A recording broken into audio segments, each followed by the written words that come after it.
Na tarde de hoje, Davi Almeida, eleito no último pleito a prefeito de Manaus, com 51,24% dos votos, realizou uma coletiva à imprensa ao lado de diversos vereadores eleitos e também do vice-prefeito Rota. Elencou 11 nomes que fará parte da equipe de transição. O procurador Tadeu Souza foi escolhido para presidir a comissão. Luiz Gonzaga, Regina Fernandes, Dulce Almeida, que é irmã de Davi Almeida, Clécio Freire, Célio Bernardo, Alessandro Moreira, Ebenezer Bezerra, Saba Reis, Renato Júnior, Arnaldo Grijó, o médico Luiz Cláudio Cruz fazem parte da comissão. Almeida, em seu discurso, destacou que nunca teve pretensão de ser político, que esteve nas ruas fazendo campanha para outros candidatos, como, por exemplo, Bandeiradas, e hoje é prefeito. Ressaltou que vai trabalhar para todos e que a filha não vai ocupar cargo nenhum na prefeitura e que vai trabalhar de forma voluntária e que também vai assumir o cargo de presidente nacional do Avante Jovem. Almeida disse que vai ser prefeito de todos. Davi e o Rota foram eleitos, nós vamos ser prefeito de quem votou na gente, de quem votou no adversário e de quem não votou nem em mim nem no Rota. Nossa missão é resgatar a credibilidade da política e dos políticos no Brasil, a começar pelo Amazonas. Vamos ser prefeito de todos. Não é uma prefeitura exclusiva, é inclusiva, deputado Alberto Neto. Nós vamos ser prefeito de todos. Vamos buscar convergência. Nós vamos buscar apoio federal, estadual, municipal, na Câmara nós vamos buscar. Anunciou que o vice Marcos Rota será o secretário de obras. Quando a gente fala, vocês acreditem que a gente vai fazer, vai cumprir aquilo que falou. O secretário de obras da Prefeitura Municipal de Manaus vai ser o vice-prefeito Marcos Rota. Também disse que Manaus decretou o fim de uma era, o fim de uma fase e que agora será a vez de uma geração mais jovem. Do ego e da vaidade de uma geração política chamada caciques, que eu acredito que ontem a cidade de Manaus decretou, na verdade não foi a vitória do Davi do Marcos Rota. Eu quero acreditar que a população decretou o fim de uma era, de uma fase. Obrigado a eles, sem revanchismo, sem raiva, sem nada, sem mágoa, sem rancor, mas já deram a sua contribuição. A gente agradece, deputado Alberto Neto, senhores vereadores, e agora se abre a cortina da história política desse estado, dessa cidade, se abre para uma nova geração política, uma geração mais jovem, com muita vontade de fazer, com compromisso com a cidade de Manaus. E tudo aquilo que a gente fez no primeiro turno, no segundo turno, uma campanha propositiva, cheia de ideias, de propostas, e nós vamos agora implementar, né, juntamente com a Câmara, né, a quem nós temos o respeito, queremos uma boa relação, e com as políticas públicas que nós iremos implementar através do nosso projeto de governo, plano de governo, que foi construído durante um ano. E destacou as metas de seu governo. Foi uma proposta qualquer escrita no papel, não, com metas, resultados, desempenhos. Precisamos tornar os serviços públicos eficientes. O que acontece hoje?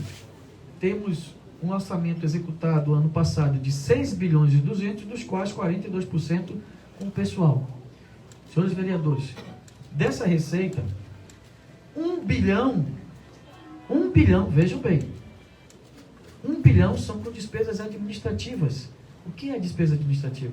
Manutenção de prédios, aluguel de carro, aluguel de compra de combustível, essas coisas, questões administrativas.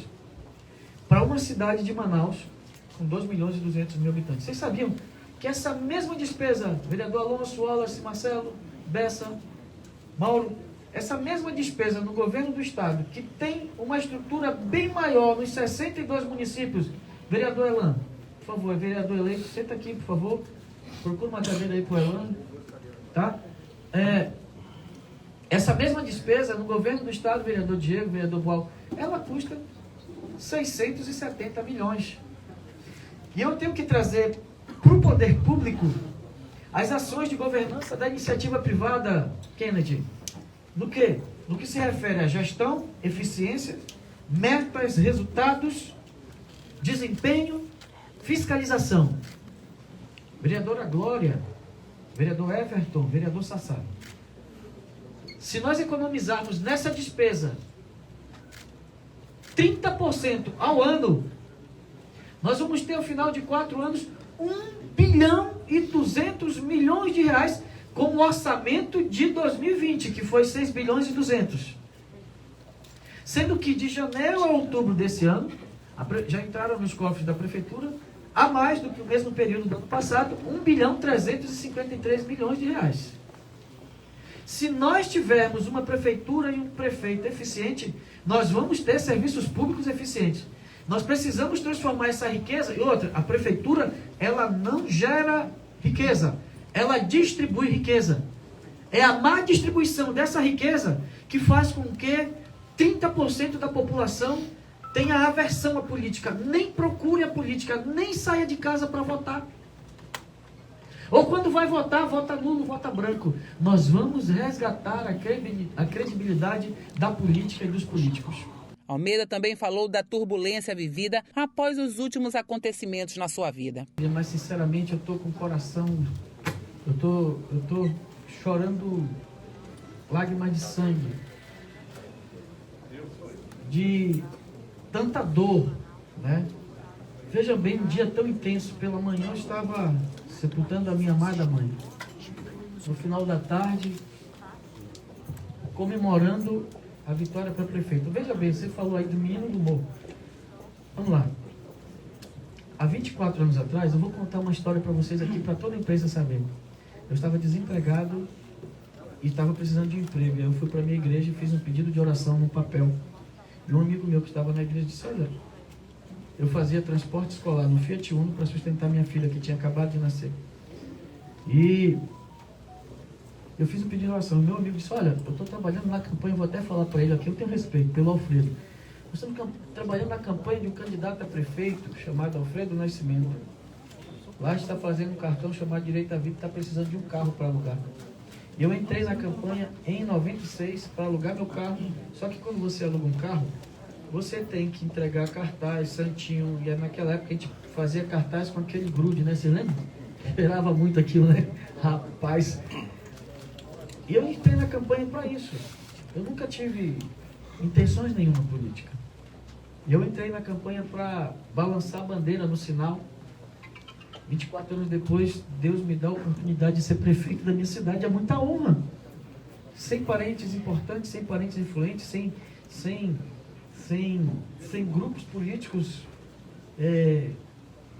a nos apoiar.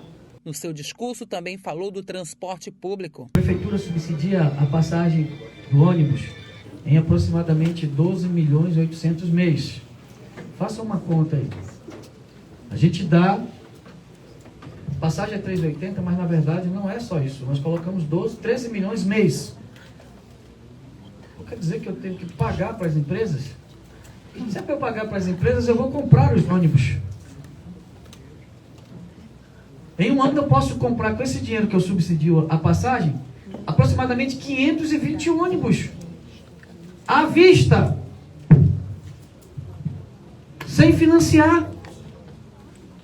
E eu fiz questão de não receber e não conversar com nenhum dono de empresa de ônibus. E eu fui procurado por muitos. Nós vamos desvendar isso. Sassá, eu vou chamar os donos de ônibus para andar nos ônibus que eles oferecem para a população de Manaus, para ver se eles podem, se é o serviço que eles prestam, é serviço de qualidade. Sabe aquilo que eu falei, Júnior? Tornar os serviços públicos eficientes, esse é um serviço terceirizado. Em Manaus nós temos lugares de primeiro mundo. O que é lugar de primeiro mundo em Manaus? As fábricas do distrito. Do portão para dentro é primeiro mundo, do portão para fora a realidade de terceiro mundo. Por que lá dentro funciona? E lá, eu fui visitar uma empresa, acho que ele está até aqui, o Jairo, fui visitar a Vical, fazendo propaganda aí para o seu João, Jairo. E aí, você vai lá, os ônibus da Vical são impecáveis. Serviço terceirizado para uma multinacional. Ônibus novos, ônibus limpos, com ar-condicionado, todo mundo... Por que na iniciativa privada funciona a terceirização e no poder público não funciona? Porque falta fiscalização, falta compromisso, falta você chamar o cara, olha aqui, tu tem esse contrato. Se tu não estiver cumprindo o teu contrato, vai fazer um serviço terceirizado para uma empresa, na iniciativa privada. Se tu não estiver funcionando, ele te manda embora. No poder público vai funcionar, Jânio. Nós vamos fazer isso funcionar. Que se cumpram os contratos, metas, vamos estipular metas. Eu não quero saber de metas para 2030, não. Eu serei prefeito junto com o Rota até 2024. Eu quero antecipar as metas para 2021, 2022, 2023 e 2024, para que a população possa ter acesso a melhores serviços públicos. E encerrou agradecendo por ser eleito. Do tamanho da responsabilidade que Manaus me dá. Manaus escalou a mim e o Marcos Rota para decidir o jogo, para decidir sobre o transporte, o trânsito, a habitação, a mobilidade, a saúde e a educação. Eu e o Marcos Rotas estamos prontos para jogar esse jogo. Nós seremos implacáveis contra os inimigos de Manaus. Nós seremos implacáveis contra os problemas da nossa cidade. Os nossos problemas não são os políticos.